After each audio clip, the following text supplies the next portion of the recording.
Madame, Monsieur, bonsoir et bienvenue dans l'invité de la rédaction de Médien TV. Vendredi dernier, quelques 2000 migrants clandestins subsahariens ont lancé un assaut d'une rare violence pour tenter d'entrer dans le présidio marocain occupé de Melilla. Armés de gourdins, de barres de fer et d'armes blanches, ils se sont attaqués aux forces de l'ordre pour forcer le passage.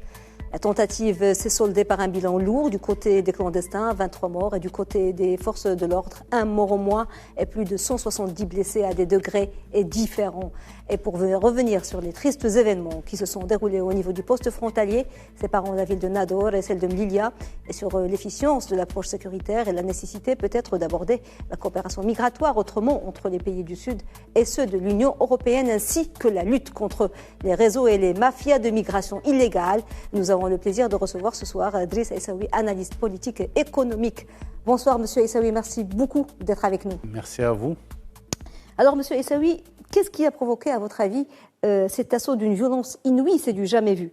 Et avait-il selon vous des éléments particuliers qui l'ont déclenché? Écoutez, c'est quelque chose qui couvait depuis très longtemps. Du côté de Nador, du côté de Al-Hoceima et de Melilla, il y a pratiquement aujourd'hui des villages qui sont fabriqués dans toutes pièces par les immigrants. Ils viennent au Maroc, ils sont bien traités, ils sont bien reçus. Et il n'y a pas disons, aucun traitement malsain n'a jamais été enregistré dans ce pays. Mais c'est des gens qui ont un rêve. Le rêve, c'est d'aller vers le continent européen, quel que soit le prix. Et d'ailleurs, toutes les études sur la question migratoire montrent que les Africains, quand ils immigrent, ils payent de l'argent. C'est des gens qui font une ponction importante sur leur budget individuel pour, disons, vous savez, il y a des gens qui viennent de beaucoup de pays subsahariens et vous les retrouvez à Tanger, à Rabat, à Casa, etc. Mais surtout, quand vous avez la possibilité de rouler en voiture tout proche de Melilla, de Ceuta, etc., vous trouvez des gens qui marchent à pied. Et ils sont là. Alors, comment ces gens ont décidé de faire cet assaut? Ce n'est pas le premier, ni le dernier d'ailleurs. Si on devait faire un décompte de tous les assauts qu'on a eus, celui-là serait probablement le 10e ou un peu plus. Puisqu'il est l'un des plus massifs et des plus violents. Alors, il est massif. Particulièrement agressif cette fois-ci. Ah, vous avez tout à fait raison. Les raisons sont multiples. D'abord, c'est une période assez compliquée au niveau de tous les pays. Et c'est une réflexion qui a été menée ici et là sur qu'est-ce qu'on va devenir, comment on va aller, comment on va pouvoir bouger. Et les Marocains avaient trouvé une solution, c'est de traiter de manière humanitaire tous les immigrés, considérant qu'en fait, le Maroc n'est plus un pays disons de transit. Non, c'est un pays de séjour. Et la stratégie marocaine, nous avons l'occasion d'en parler, oui. C'est une stratégie qui leur a donné tous les moyens de se sédentariser, de rester là, de faire leur vie comme ils le souhaitaient ici, dans ce pays. Et le Maroc, aujourd'hui, offre des opportunités extraordinaires. Oui. Il faut voir toute la politique de mise à niveau urbaine que nous avons dans toutes les villes. Même les petites villes marocaines aujourd'hui ont bénéficié d'efforts importants de la part du ministère de l'Intérieur. Oui. On leur a fait les routes, etc. Et les gens peuvent s'installer ici. Mais ils préfèrent aller voir ailleurs, aller voir ce qui se passe de l'autre côté de la barrière, oui. Le rêve européen. Au péril de leur vie, ça fait 30 ans que ça dure. De toutes les manières, c'est une problématique que tous les Africains les Maghrébins, vivent. Tout le monde. Les Algériens, ils émigrent en masse, ils se mettent en danger. Ils meurent dans l'eau. C'est des wetbacks, comme disent les Anglais. C'est des dos mouillés qui se jettent à l'eau, véritablement, sans penser qu'est-ce qui va arriver. Alors seulement là, pour Ceuta et Melilla, nous avons des gens qui se sont habitués. Et c'est des gens qui sont capables aujourd'hui d'escalader des murs. Ils ont des stratégies. Ils savent se défendre. Oui. Ils sont devenus même agressifs. Ce n'est plus les immigrés qu'on connaissait avant. Aujourd'hui, ils sont devenus autres, ils sont devenus différents. Et aujourd'hui, c'est un danger pour ceux qui sont chargés de surveiller les frontières. Oui, une catégorie en tout cas. Absolument. Il y a des éléments perturbateurs, agitateurs, particulièrement absolument, agressifs. Absolument. Et de toutes les manières, quand on est dans un mouvement de foule, ce sont les gens, c'est les perturbateurs qui l'emportent. On va revenir, si vous le voulez bien, M. Essaoui, sur les éléments dont on dispose 4 jours après les tristes événements, sur ce qui s'est réellement passé ce matin. Le Premier ministre espagnol Pedro Sánchez a salué l'intervention des forces de l'ordre du Maroc dans la gestion de cet assaut en coopération, il l'a bien souligné, avec les forces de l'ordre espagnoles. D'après certains, on s'achemine beaucoup plus vers un mouvement de foule, de bousculade qui aurait conduit à l'étouffement. Des gens qui se sont piétinés, on connaît des mouvements de foule qui auraient provoqué ce nombre de morts. Vous savez, pour moi, c'est une supputation qui peut valoir une autre supputation. C'est-à-dire qu'effectivement, c'est des mouvements de foule. Mais comment expliquer que 2000 personnes attaquent ensemble, en même temps, sur un même point, un point de passage pour aller au-delà de cela? Alors, il faut regarder un peu le contexte. Il y a le Maroc qui vient d'avoir une convention de partenariat intelligente avec l'Espagne. On n'a plus de problème avec le voisin espagnol. Ce n'est plus l'ancien colonisateur que l'on traite avec égard et mépris. Non, c'est un partenaire. Et nous sommes obligés de faire avec lui toutes les conditions qui nous permettent de travailler en bonne intelligence, mais surtout de coopérer de manière intelligente. L'Espagne n'est plus ce pays qui n'avait pas... C'est un chiffre important dans l'équation relationnelle entre le Maroc et l'Europe. Et ils étaient là. Alors, que c'est normal, le chef du gouvernement espagnol, qu'est-ce qu'il a dit? Je félicite le Maroc par la manière avec laquelle il a travaillé, la gendarmerie marocaine, etc. Et nous avons participé. Mais il a raison. On ne peut pas surveiller une frontière de manière unilatérale. Ce n'est pas que le Maroc qui suit ces gens, qui les bloque, qui fait... Donc c'est un travail d'ensemble entre le nord et le sud de la Méditerranée. Oui. Et il était normal que l'on arrive à cette situation. Parce que de toutes les manières, les 2000 migrants qui avaient pris d'assaut ce point-là, ils étaient décidés d'y aller. Oui, quel que soit le prix. Ils voulaient en découdre, ils ont escaladé les murs, ils sont passés par le portique qui est très étroit. Voilà, absolument. Oui. Mais ça, c'est des conditions on va dire, de mort, parce qu'on ne peut pas faire ce genre de choses sans risquer justement ce qui leur est arrivé. C'est peut-être aussi les 3 ans de Covid qui ont bloqué leur déplacement et que maintenant que les choses s'ouvrent un peu, donc c'est une... Je vous ai dit, c'est une supputation parmi d'autres, parce que vous ne pouvez jamais comprendre qu'est-ce qui bouge, mais il y a en même temps une main invisible, comme la main d'Adam Smith, la main invisible qui règle les choses dans l'obscurité. Il y a des mains. Parce que le Maroc est un pays auquel on en veut. Et les voisins, je ne parle pas de l'Espagne, parce que l'Espagne est un pays qui a une grande civilisation, qui connaît le Maroc. On a fait la guerre, on a eu des relations avec des flux, des reflux. Mais en fin de compte, on a quand même une convention d'amitié, de partenariat. Et récemment, la partie espagnole et marocaine ont convenu d'avoir ces relations à un haut niveau. Donc, je pense que... Pour vous, cet assaut aurait pu être manipulé, organisé, provoqué? Absolument, absolument. Je le crois très sincèrement. Je regarde, moi, maintenant, ce qui se passe du côté de l'Algérie. L'Algérie est un pays qui vit une situation extrêmement difficile. Ils ont entre guillemets, une démocratie en panne. Ils ont un gouvernement qui n'a pas la légitimité qui sied à ce genre de gouvernement. Ils ont des hommes politiques de très grande valeur qui sont mis en prison ou qui sont complètement bâillonnés.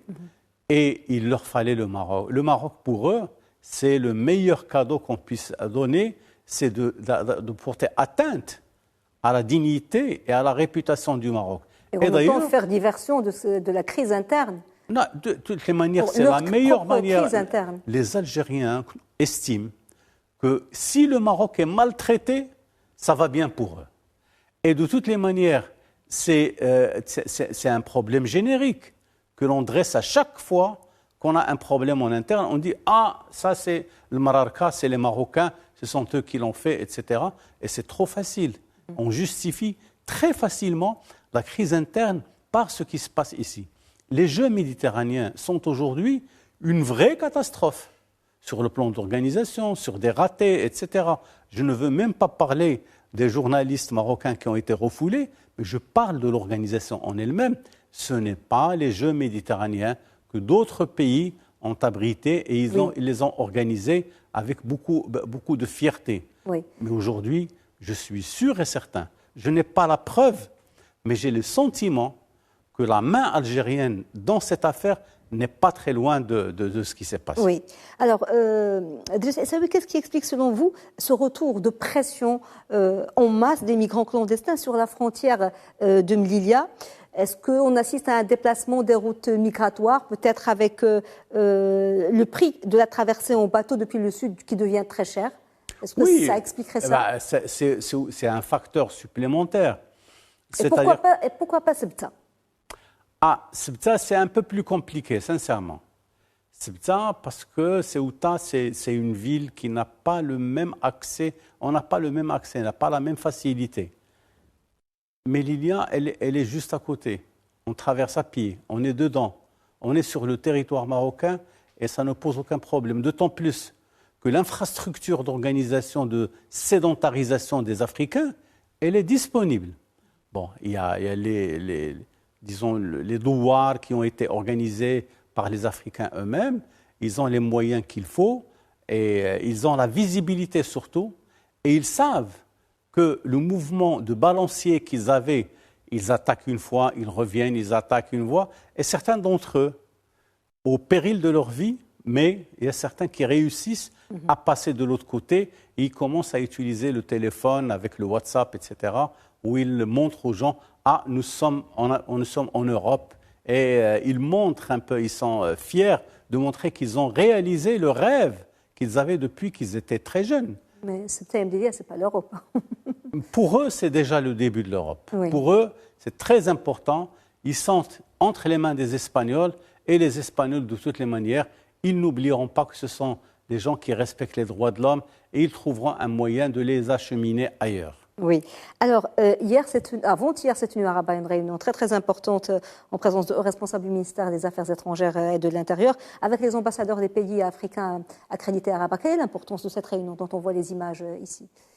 C'est une réunion qui était nécessaire parce qu'en fait, il ne faut jamais laisser une occasion comme celle-là passer sans inviter les ambassadeurs des pays représentés, des pays concernés, et ne pas leur parler de manière directe et leur dire « voilà la réalité ».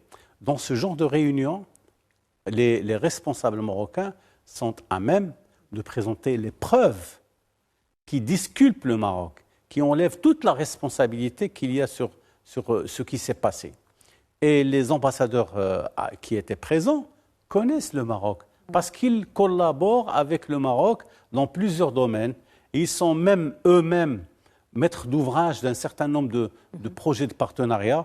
Je ne pense pas que c'est des gens qui vont se cacher la tête. Donc. Absolument. D'ailleurs, à l'issue de la réunion, les ambassadeurs ont salué la politique marocaine en matière d'immigration et ils ont rappelé que le Maroc était devenu le seul pays d'accueil et de cœur pour des milliers de subsahariens. Rappelons que depuis 2018, le Royaume a régularisé quelque chose comme plus de 50 000 migrants sans papier qui se sont intégrés dans la société, sont représentés dans les syndicats et autres. Quelle est justement la particularité de la politique migratoire adoptée par le Royaume et comment voyez-vous son avenir? On a ici, oui. Ah oui, voilà. Vous êtes en train de présenter quelque chose qui me semble être très intéressant. C'est la stratégie nationale d'immigration qui a été adoptée par le Maroc après beaucoup d'années de réflexion, de travail à l'intérieur du gouvernement marocain avec la participation de la société civile, de l'université, de tout le monde a participé. Et là, vous avez pratiquement ce qu'on a appelé les enjeux stratégiques il y a des enjeux économiques, des enjeux culturels et sociaux, il y a des enjeux sociétaux, il y a des enjeux d'intégration qui ont été pris en compte et qui ont été intégrés à cette stratégie et qui a permis une première fois, d'ailleurs, et c'était surveillé par le roi Mohammed VI lui-même. Il avait suivi ça. Et après, justement, cette démarche, on a commencé à régulariser tous les Africains qui étaient présents, soit individuellement, soit en famille. On leur a donné un titre de séjour et ils sont là. Ils sont en train d'enseigner, d'inscrire leurs enfants dans les écoles. Ils vont dans des dispensaires, ils vont dans des centres culturels.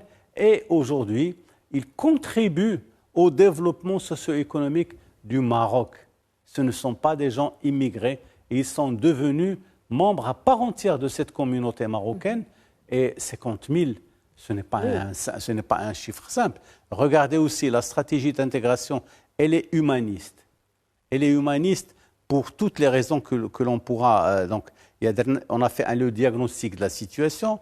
On a une vision qui est véhiculée par les objectifs stratégiques dont on a parlé tout à l'heure. Et on a aussi les programmes stratégiques et sectoriels qui ont été mis en place pour intégrer ces enfants et ces gens dans le circuit. Et les actions ont été nombreuses. Elles sont permanentes, ces actions. Elles ne vont pas s'éteindre. On ne va pas dire « Ah, ça y est, on a terminé. » Non. Le travail de l'intégration des Africains est un travail permanent. Et ça, on peut le retrouver dans tous les discours du roi Mohammed VI, dans le Parlement, en dehors du Parlement, dans les entretiens. Et il y a énormément de points d'information à travers lesquels on peut trouver justement cette stratégie et comment elle a été justement rendue possible. C'est ça le plus important.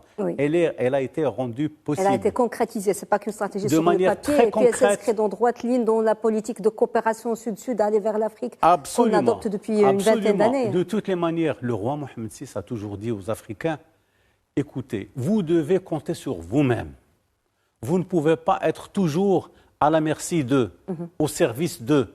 Non, vous devez par vous-même travailler, vous devez par vous-même réagir, vous devez par vous-même élaborer votre avenir. Et là, vous avez toutes les actions qui ont été... Un volet très important, et c'est lors d'une conférence de presse, le Premier ministre espagnol Pedro Sánchez a bien sûr salué la gendarmerie marocaine qui avait travaillé en coordination avec les forces de sécurité espagnoles pour repousser cet assaut. Ça, ce sont ces termes violents dont nous avons été témoins. Pedro Sánchez a pointé du doigt les mafias qui se livrent au trafic d'êtres humains. Et il a dit qu'ils seraient les principaux responsables de ce qui s'est produit à la frontière. Comment le Maroc, l'Espagne et l'Union européenne peuvent-ils justement coordonner les efforts pour lutter contre ces réseaux mafieux et ces réseaux ont-ils pris plus d'ampleur aujourd'hui? Pris plus d'ampleur, je ne pense pas, mais ce sont des gens qui restent présents. Une mafia, par essence, par définition, c'est une organisation secrète. C'est une organisation où il y a des intérêts énormes qui sont distribués ici et là. C'est beaucoup d'argent, beaucoup de moyens. Et c'est des gens qui essaient par tous les moyens de pénétrer dans l'économie, dans l'organisation officielle d'un pays. Ils ont essayé de le faire au Maroc, ils n'ont pas réussi. Et il a raison de dire, oui, la responsabilité, c'est les mafias qui sont... parce qu'en fait, ils vendent des gens. Ils vendent des femmes, ils vendent les enfants. Et ils jouent avec leur avenir. Ils font miroiter des mirages. Ils font miroiter des mirages, mais en même temps, ils vendent l'avenir et le vécu de personnes qui sont innocentes. C'est ça le plus important. Alors comment voulez-vous que l'on puisse lutter contre cela, même si l'Europe est un groupement économique, financier, industriel, militaire, etc., important, il ne pourra rien faire devant la... Regardons les mafias qui existent au Mexique, par exemple, et dans d'autres pays qui sont à l'origine des grands trafics de drogue au niveau international. C'est la même chose pour ces gens-là. C'est des ennemis invisibles, on ne sait pas comment ils agissent. C'est une main invisible, c'est une main dangereuse qui porte en elle-même un poison mortel pour toutes les sociétés, mais elle est là. Oui, et puis qu'ils sont inventifs, ils changent leur modus operandi à chaque fois. Absolument, comme on a vu. absolument, Donc, absolument. oui. Et ça n'a été qu'une révélation de ce qu'ils peuvent faire. Pour finir, Driss El Aissaoui, une chose très importante, parce que l'Europe, ça fait des années que pour verrouiller ses frontières, ou en tout cas limiter l'accès, elle exerce une pression de plus en plus forte sur les pays limitrophes et frontaliers comme le Maroc, dans une politique d'externalisation de ses frontières. Et chaque année, des centaines de subsahariens et de maghrébins meurent au large de la Méditerranée, ou comme on l'a vu là, sur les portes, sur les murs de l'Europe. Cette approche sécuritaire a-t-elle, à votre avis, montré ses limites et quelle stratégie de flux migratoire devrait-on aborder dorénavant et l'Union européenne en partenariat avec les pays du Sud? Vous savez, lutter contre un phénomène comme celui-là, un mouvement de population avec des frontières comme cela, érigées devant les gens, ça n'a jamais résisté. Le Maroc a toujours demandé à ce qu'on crée des observatoires où participeraient des experts du Nord, des experts du Sud. Et ce sont des observatoires qui permettront non seulement de surveiller le phénomène, de voir son évolution, mais de s'adapter aussi à son traitement. Et comment on peut, par le biais de l'intégration de ces gens-là, essayer de les intégrer chez eux d'abord. Ensuite, de les intégrer dans les pays de transit. Et éventuellement, ceux qui sont méritants peuvent aller en Europe pour trouver une chance de s'intégrer dans ces sociétés-là. Mais jamais, au grand jamais, les Européens n'ont accepté justement que l'on mette en place ce genre d'observatoire.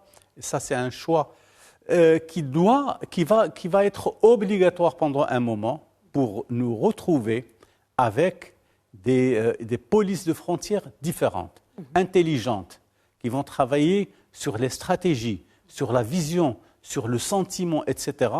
Et je pense que quand on arrivera à cela, je pense qu'une bonne partie de la question migratoire sera résolue. Autre chose, il y a aujourd'hui une statistique connue. L'immigration africaine vers l'Europe est très très faible. Si on veut chercher, c'est moins de 5% du monde du par rapport au flux migratoire dans le monde. Voilà. Oui. Merci beaucoup, Driss El Aissaoui, pour cet éclairage. Je rappelle que vous êtes analyste politique économique. Merci beaucoup, monsieur. Merci à vous. Madame, monsieur, merci beaucoup de nous avoir suivis. Bonne suite des programmes sur Média TV et très belle soirée.